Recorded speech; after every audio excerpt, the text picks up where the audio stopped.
In today's video, I'm going to teach you how to add series information on KDP, a handy tutorial for beginners diving into the Kindle Direct Publishing platform.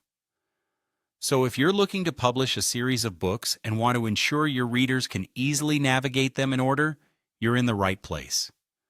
Let's dive straight into it and make this process as seamless as possible for you.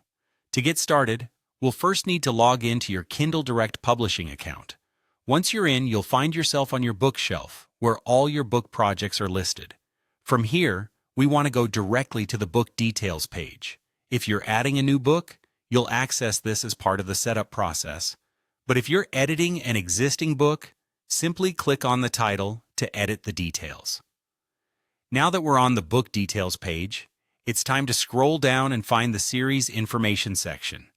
This is crucial for your readers, as it allows them to follow your story in the correct order if you're writing a multi-part saga or any related series. It might be a little way down, so keep scrolling until you spot it. Once you've located the series information section, we're ready to input some details. Here, you'll be adding the series name. It's important to ensure that the series name is consistent across all books in your series, so double-check for any spelling or formatting that may differ. This consistency will greatly enhance the reader's experience as they move from one book to the next. Below the series name, you'll also see an option to input the number of the book within the series. This is where you'll specify if it's the first book, second, third, and so on. Again, make sure this is correct as it helps maintain narrative coherence for your readers. Having filled in both the series name and number, the next critical step is to save your changes. Look for the Save button at the bottom or top of the page.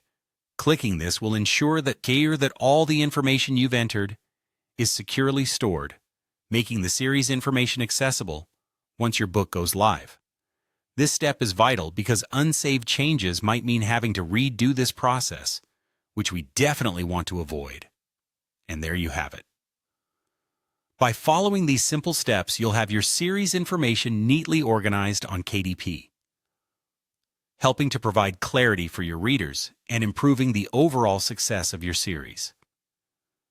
Thanks for joining me today, and I hope this tutorial helped you navigate setting up your series on Kindle Direct Publishing.